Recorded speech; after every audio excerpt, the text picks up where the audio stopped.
Olá, nosso grupo irá abordar o tema de plastiglomerados, consequência do antropoceno e desafio biotecnológico.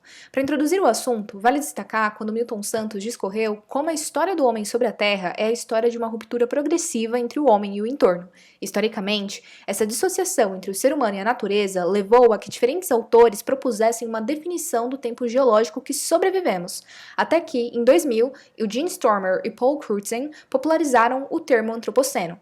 Embora não seja formalmente uma unidade geológica, o conceito considera que a Terra tem sido drasticamente alterada por ações antrópicas, sobretudo após o início da industrialização. Dentre os fenômenos associados ao antropoceno, tem-se o aumento na erosão, associada com urbanização e agricultura, perturbações nos ciclos biogeoquímicos e ocorrência de novas moléculas, resultando em mudanças ambientais, como aquecimento global, elevação do nível do oceano, bem como sua acidificação e expansão de áreas mortas, alterações na biosfera, devido à perda de habitat, predação, animais domésticos e invasão de espécies. Ainda, de maior relação com essa apresentação, o Grupo de Trabalho sobre o Antropoceno, AWG, cita a propagação de material análogo a minerais e rochas, porém ainda distintos, com plásticos em sua composição. Muitas dessas modificações prevalecerão por milênios ou mais, ou até por tempo indeterminado, alterando a dinâmica do sistema Terra. Em se tratando de mudanças, é pertinente adentrar na temática do plástico. Sua própria etimologia faz alusão ao quão moldável ele é, porém, atualmente, os plásticos é que têm moldado o mundo. Eles se acumulam em nível macro, micro e até nano nos continentes e no oceano, seja superficialmente ou em níveis mais profundos. Dessa forma, podem estar em aterros, dentro de organismos, armazenados no gelo do Ártico, podendo ser liberados com o derretimento das calotas polares devido ao aquecimento global, e também são parte do lixo espacial. E falando em lixo, no mundo, houve a reciclagem de menos de 8% de mais de 9 bilhões de toneladas de plástico produzidas entre 1950 e 2017, mais do que o suficiente para embrulhar o planeta. E a reciclagem por si só não soluciona o problema, sendo que apenas uma fração da reciclagem é feita de forma efetiva, ou seja, aquela que resulta em um produto de qualidade equivalente. Além disso, a projeção de produção cumulativa é de 34 bilhões de toneladas em 2050, mas não precisamos ir longe para constatar a proporção da situação. Um resultado da produção, consumo e descarte do plástico envolve um dos indicadores do antropoceno mencionados pelo SWG, no caso de formações antrópicas semelhantes a rochas, como os plastiglomerados. Para definir o que são os plastiglomerados, talvez seja melhor mencionar o que não são. Rochas.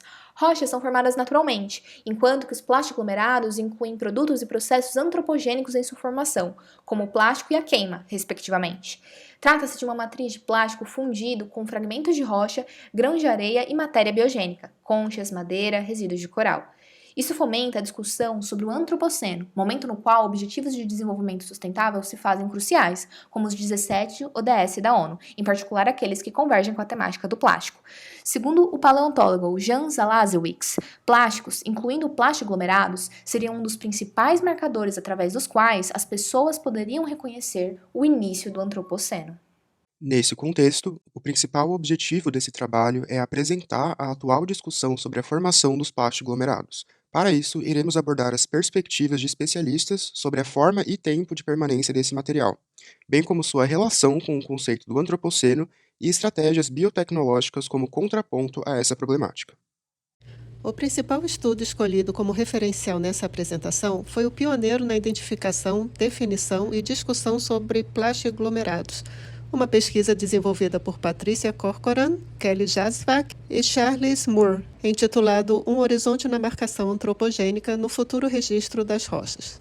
Portanto, a metodologia e discussão dos resultados possui enfoque nesse trabalho, mas considerando também resultados complementares de outros estudos. Esse estudo que tomamos como referência se iniciou em 2013 na praia de Camilo, no Havaí, e foi a primeira publicação a esse respeito já em 2014, um ano após o início do estudo. Através dela, divulgaram a existência dessa nova formação semelhante a uma rocha, mas consolidada também por ações antrópicas, a qual nomearam plastiglomerado. Um dos autores, Charles Moore, já havia notado esse tipo de material em 2006.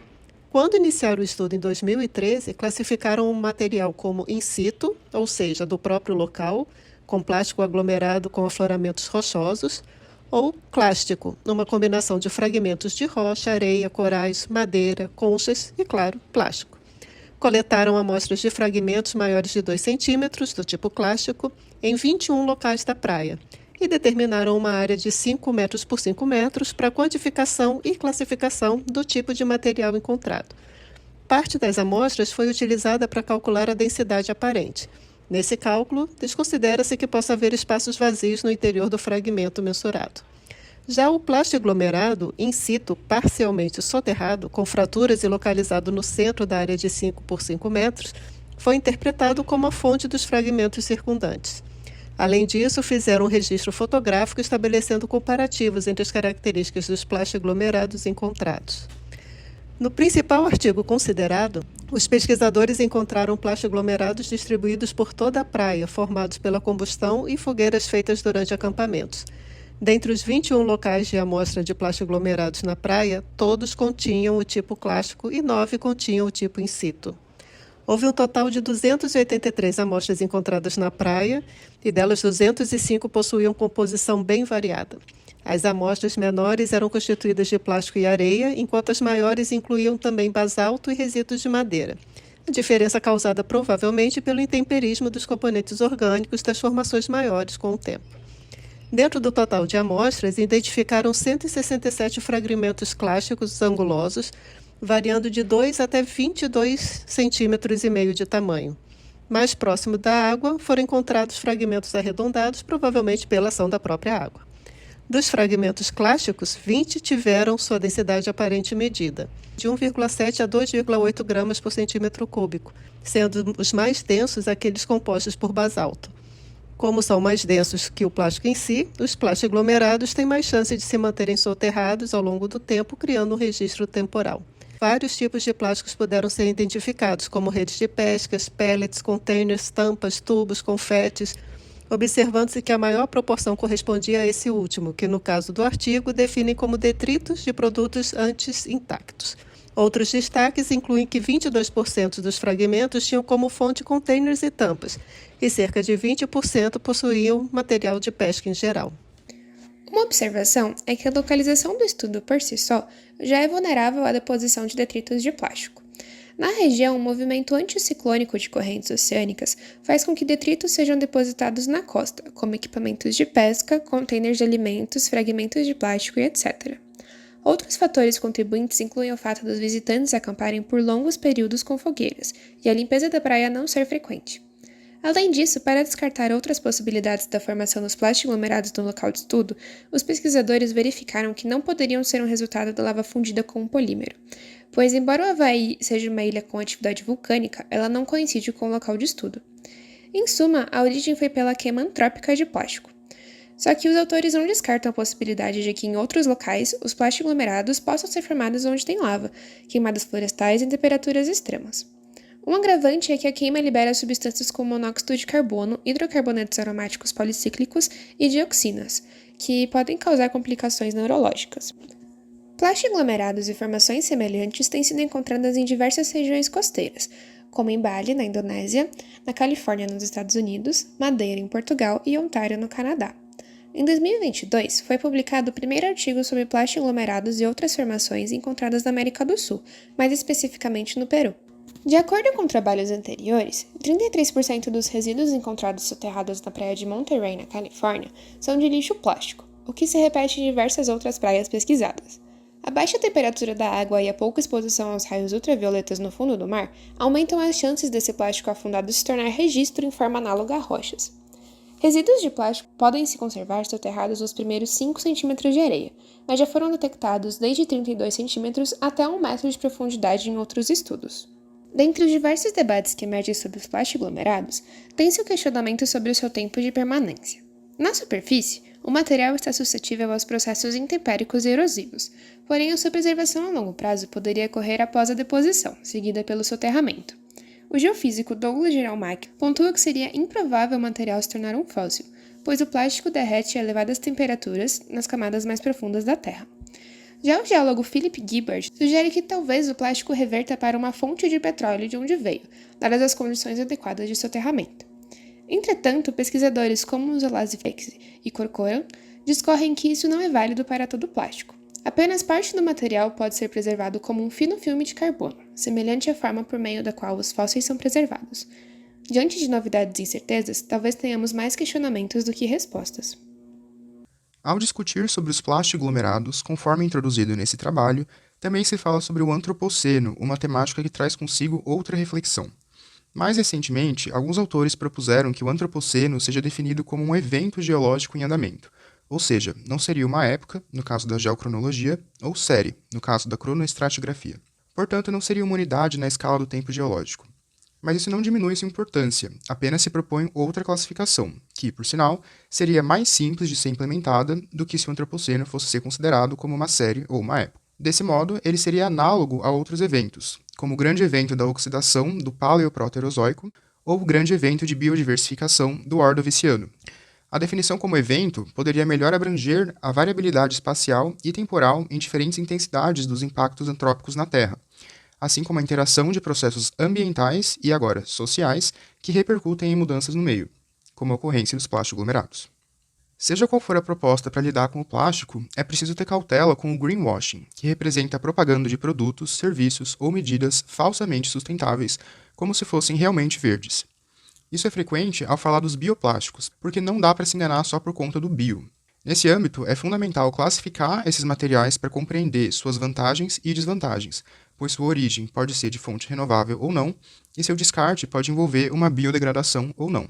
Em termos ambientais, os mais adequados seriam bioplásticos de fonte renovável, de caráter biodegradável, sem aditivos tóxicos, não oriundos de cultivos alimentares. A produção, consumo e destino desse tipo de bioplástico poderia constituir um sistema de economia circular, mas isso também exige discutir as potencialidades e desafios desse cenário. No momento em que estamos, uma alternativa plausível para esses polímeros seriam os polihidroxialcanoatos, conhecidos como PHAs. Eles são um tipo de plástico acumulado por diferentes linhagens bacterianas quando elas encontram alguma situação de limitação nutricional. Ou seja, são um material de reserva acumulado no interior das bactérias, que pode ser então extraído. Para que esses micro-organismos produzam esses compostos, diferentes fontes podem ser empregadas, mas uma atenção especial pode ser dada a resíduos agroindustriais, como hidrolisados do bagaço de cana-de-açúcar ou o glicerol proveniente da indústria de biodiesel, que vem sido crescente nos últimos anos. Esse tipo de bioplástico biodegradável já tem se mostrado uma alternativa possível em algumas aplicações, como drug delivery, alguns elementos de construção civil e confecção de embalagens, além de fraldas, sacos de lixo, entre outros.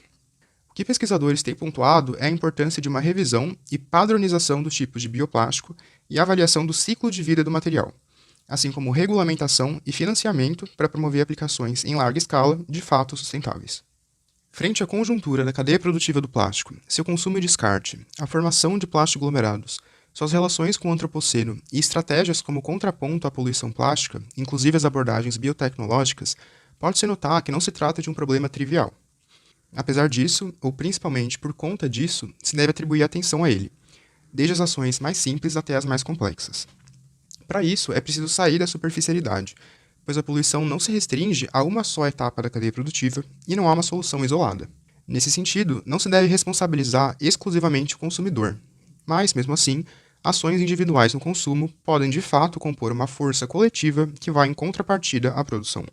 Dentre as propostas de estudos posteriores, há autores que propõem avaliar a toxicidade dessas novas formações de plástico em comparação às convencionais, a liberação de contaminantes secundários, como microplásticos, aditivos, etc., e sua degradação no meio, além de uma padronização metodológica para permitir que diferentes estudos possam ser comparados sob critérios semelhantes.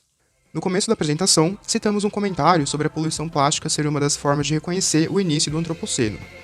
Entretanto, a questão é que os mesmos indicadores que podem marcar esse início são os que, talvez, a depender das condutas futuras, estabeleçam seu fim. Portanto, repensar o plástico não é uma opção, e sim uma necessidade. Precisamos alterar as formas de produção, consumo e descarte dos materiais que compõem tudo aquilo que existe à nossa volta para conservarmos o planeta e nossa própria existência. Why does my heart